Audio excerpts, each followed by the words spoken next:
Halo teman-teman, welcome back to In Gojira Sport Channel. Terima kasih buat teman-teman yang udah mau klik video ini.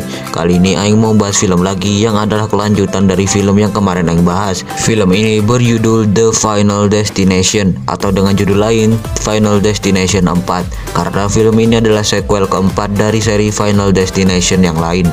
Untuk alurnya sama seperti film Final Destination yang lain, sekumpulan manusia yang berusaha menghindari kematian, tapi dengan cerita yang berbeda pastinya. Oh ya, by the way, film ini dirilis tahun 2009 ya, 3 tahun setelah film Final Destination yang ketiga. Setiap film Final Destination selalu melompat 3 tahun ya. Tapi ya nggak apa-apa lah, oke lah, tanpa lama-lama inilah dia alur cerita film The Final Destination 2009.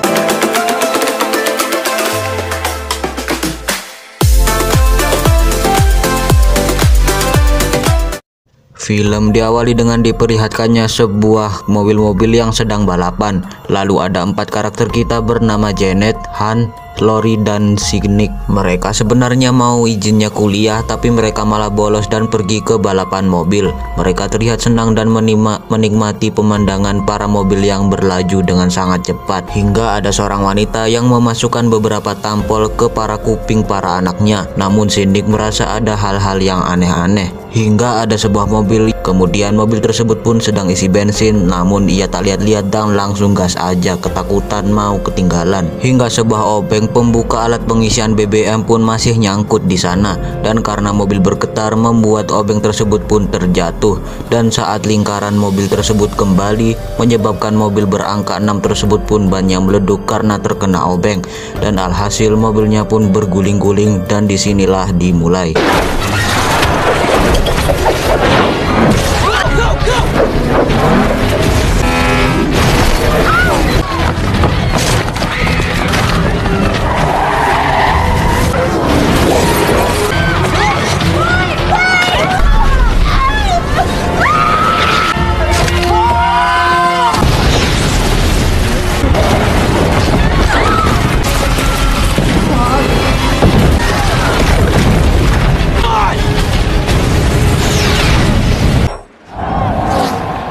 Seperti biasa, itu cuman bayangan Nick aja. Namun semua yang terjadi selanjutnya benar-benar terjadi. Seperti seorang wanita yang memasukkan tampol ke telinga anaknya. Itu semua pun membuat Nick ketakutan dan merasa semua yang ada di bayangannya itu semuanya akan terjadi. Lantas ia pun panik dan berusaha untuk keluar. Dan ia dan teman-temannya serta beberapa orang yang merasa tak terima pun akhirnya ikut keluar. Lalu di luar, Nick menjelaskan tentang tabrakan tersebut. Namun sepertinya tidak ada yang mempercayainya, hingga tabrakan tersebut pun benar-benar terjadi. Lalu seekor pria brewok pun mencoba masuk karena istrinya masih di dalam, namun dicegat oleh petugas keamanan. Dan secara kebetulan, ya, dan film The Final Destination pun dimulai. Hingga di sebuah warkop, Han, Janet, Lori, dan Nick pun akhirnya ngobrol-ngobrol, dan mereka bersyukur karena mereka berempat masih selamat. Lalu mereka melihat berita tentang kecelakaan di balapan racing tersebut. Lalu Nick dan Lori pun berniat untuk pergi ke pemakaman untuk menghormati mereka yang telah tiada. Namun Han dan Janet tidak bisa ikut. Lalu Han pun menunjukkan sebuah koin yang adalah koin keberuntungan baginya. Lalu Nick dan Lori pun pergi ke pemakaman untuk menghormati mereka yang telah tiada. Dan beberapa orang yang berhasil diselamatkan oleh Nick pun berterima kasih kepada Nick. Begitu pula dengan petugas keamanan. Namun seorang pria brewok menganggap si petugas keamanan adalah pembunuh karena ia telah melarangnya untuk menyelamatkan istrinya. Lalu saat malam, si pria brewok pun hendak melancarkan aksinya untuk balas dendam kepada petugas keamanan tersebut.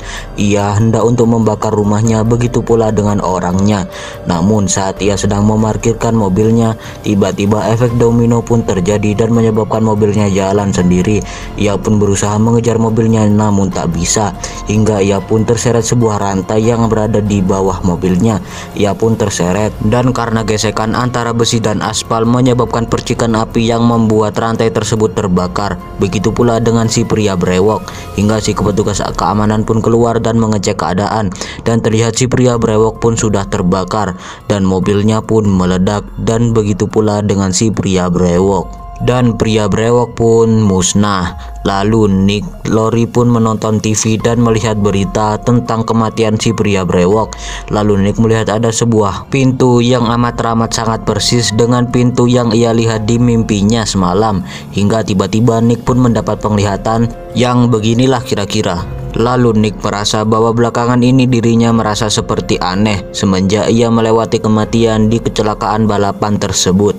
Lalu terlihat seorang wanita yang membawa anak-anak, dan secara iseng anak-anak pun melempar batu untuk mengenai sebuah palang. Namun si wanita tersebut melarangnya. Lalu wanita tersebut memberikan uang untuk membeli sebuah video game untuk anak-anaknya supaya nggak nakal pastinya.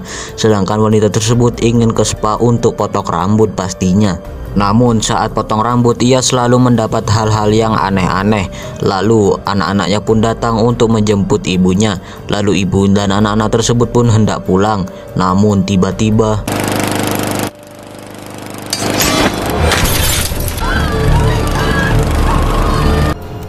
Nick, Lori, Han, dan Janet pun mendapat kabar mengenai kematian makhluk tersebut. Dan kini Nick pun mulai paham tentang penglihatan yang selalu ia dapatkan. Lalu ia pun mencari ke Google mengenai hal-hal yang pernah terjadi kepada seseorang yang lain. Dan ia menemukan beberapa orang yang juga mengalami hal yang sama, namun mereka semua telah mati. Setiap orang yang berhasil menghindari kematian selalu akan mati. Namun pernah ada kejadian di mana ada seseorang yang berhasil melewati kematian dengan cara mencuranginya.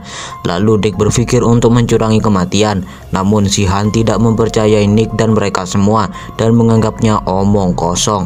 Kemudian Han dan pacarnya Janet pun pulang ke rumahnya. Lalu Nick pun kembali mendapat penglihatan dan dia berpikir untuk bisa mengalahkannya. Lalu saat malam Nick dan Lori pun pergi ke arena balap tersebut untuk mencari siapa yang akan tewas selanjutnya.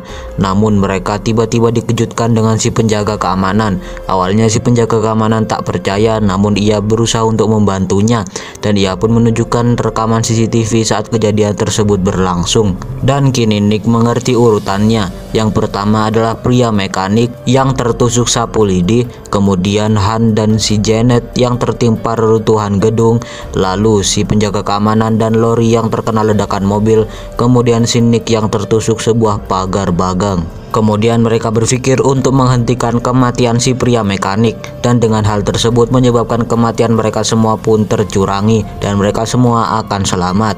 Lalu keesokan harinya mereka bertiga pun mencari si pria mekanik. Lalu mereka pun mengatakan bahwa ia akan tewas sesaat lagi. Namun ia tak akan pernah percaya dan seperti biasa menganggapnya omong kosong. Dan semuanya pun terjadi begitu lumayan cepat lah.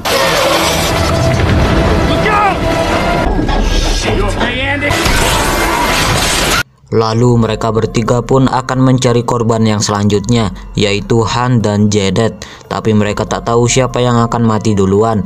Lalu mereka pun berpencar. Lori mencari Janet, kemudian si Nick mencari Han. Si Han lagi berada di sebuah kolam renang, sedangkan si Janet lagi mendapat kesialan, di mana mobilnya sedang dikasih hadiah oleh seekor merpati. Dan karena mobilnya kotor, ia pun hendak pergi ke tempat penyucian mobil. Namun saat hendak pergi ke sana, ia selalu mendapatkan hal-hal yang aneh. Lalu Nick mencoba menelpon si Han, namun ia mendapat penglihatan yang sangat aneh, yang seperti inilah kira-kira. Lalu si telepon dari Han pun dijawab. Lalu Nick berkata bahwa Han dilarang menyentuh air, menjauhlah dari air. Kemudian Nick pun pergi, sedangkan Han lagi mendapat kesialan juga, di mana ia disemprot oleh pistol mainan seorang bocah kurang asem. Ia pun membalasnya dan menaruh pistolnya tersebut. Dan tanpa sengaja shotgun tersebut pun tiba-tiba jatuh dan mengenai tuas penyangga penyerap air kolam renang, dan alhasil air di kolam renang pun terserap oleh alat tersebut. Sedangkan Janet pun juga sudah sampai di tempat penyucian mobil, namun saat memasukkan koin-koinnya terjatuh ke sebuah gorong-gorong. Ia pun memasukkan koin yang lain. Lalu Janet pun ditelepon oleh Lori. Lalu dengan ngegas ia menjawab, "Halo Lori, aku dicoba cuci mobil sampai nanti." Mendengar hal tersebut, Lori pun pergi ke tempat penyucian mobil terdekat. Lalu kemudian Janet pun memasuki area penyucian mobil.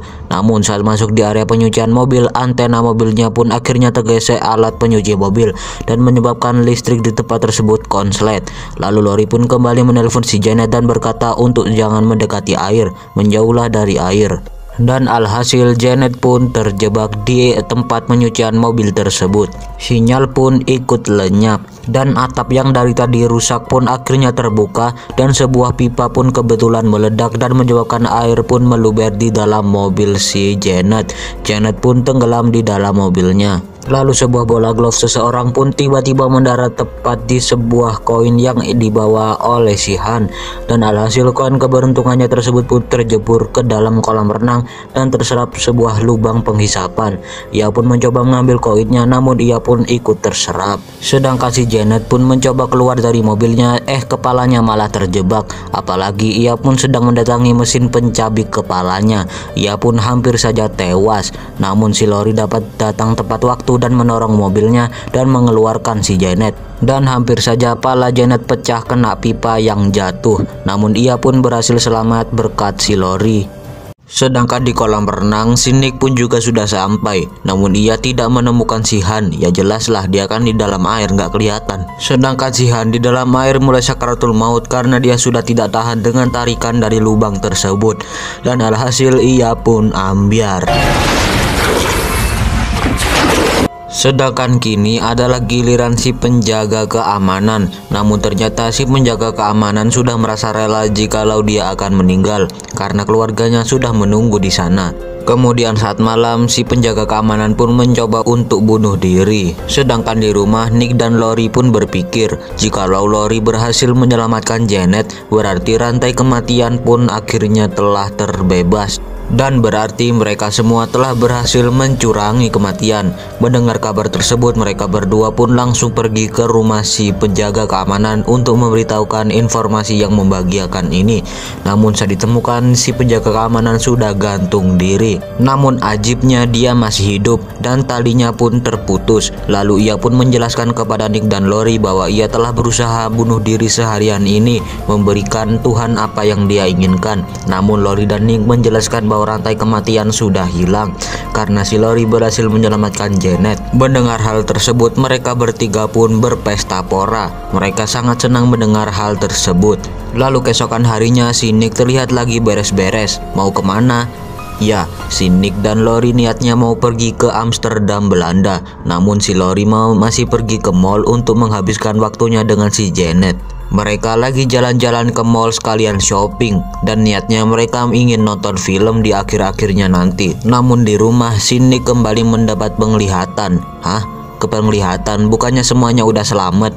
Namun tiba-tiba berita pun menyiarkan bahwa seorang pria memakai topi koboi di kecelakaan balapan tersebut ternyata masih hidup. Lalu si Nick pun kembali ingat bahwa di firasatnya si Lori menyuruh pria koboi tersebut pergi. Namun di kejadian aslinya si pria koboi tersebut tak pergi. Dan ia pun juga ingat bahwa pria koboi tersebut tewas sebelum si penjaga keamanan. Dan berarti si pria koboi lah yang akan tewas selanjutnya. Mendengar hal tersebut, si Nick pun lantas pergi dan menelpon si penjaga keamanan untuk mencari pria koboi di rumah sakit ia dirawat. Sedangkan di rumah sakit tempat pria koboi tersebut dirawat, di lantai atasnya terdapat seorang pria parubaya yang hendak mau mandi. Namun karena ia lagi setengah nggak bisa jalan, ia pun tidak bisa mematikan sebuah keran air di bak mandinya. Dan alhasil air pun luber. Dan seperti kata pepatah, sikit-sikit lama-lama jadi bukit. Si Nick dan si penjaga keamanan datang terlambat. Si pria koboi tersebut pun tertimpa bak mandi air tersebut. Lalu Lori dan Janet pun lagi milih-milih sepatu dan kacamata untuk nonton film 3D. Namun mereka selalu mendapat gangguan dari seorang pria kurang asem. Lalu kemudian si Nick dan penjaga keamanan pun keluar dari rumah sakit. Mereka ngobrol-ngobrol hingga tiba-tiba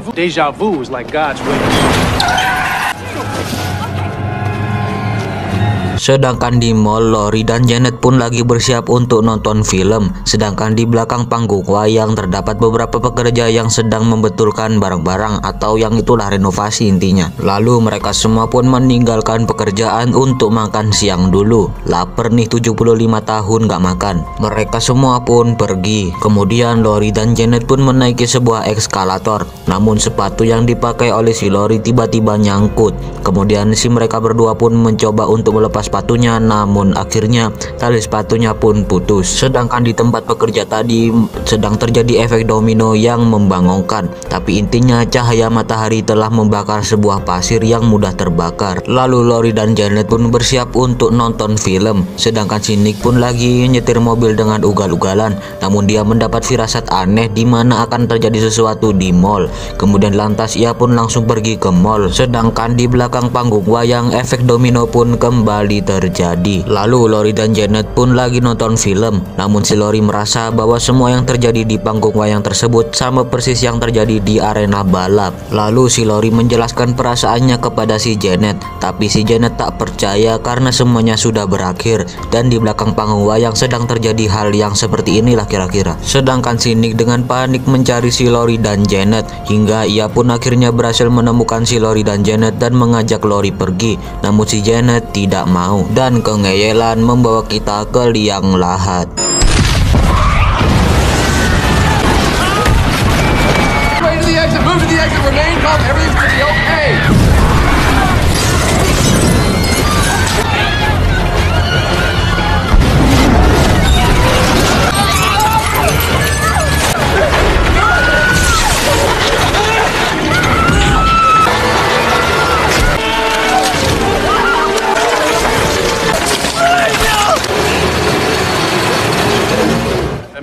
Ternyata itu hanyalah firasat Nick aja. Namun Nick pun langsung panik dan pergi ke mall, lalu pergi ke belakang panggung wayang. Dan benar di sana terjadi kebakaran. Namun Nick datang tepat pada waktunya. Ia pun memadamkan api di belakang panggung wayang. Namun kecerobohannya menyebabkan apinya menyala kembali. Dan kini lebih menantang karena tangan si Nick harus terpaku oleh paku. Ia pun kesulitan untuk memadamkan api. Namun ia dengan sangat bijak pun membakar sebuah pipa air dan pipanya meledak dan menyebabkan air pun memuncrat dan api pun padam. Ia pun bersyukur karena telah mengoptimalisasikan keadaan. Ia pun berhasil menyelamatkan semuanya. Lalu 2 minggu kemudian semuanya pun kembali normal, meskipun tangan si Nick harus diperban tebal. Dan ada beberapa orang yang berterima kasih kepada Nick karena ia telah berhasil memadamkan api tepat pada waktunya. Kemudian mereka bertiga pun ngobrol-ngobrol satu sama lain. Namun Nick merasa ada sesuatu yang aneh. Ia pun bertanya bagaimana kalau ini semua belum berakhir. Dan benar saja, sebuah truk gada alak pun tiba-tiba nyelonong dan membuat mereka semua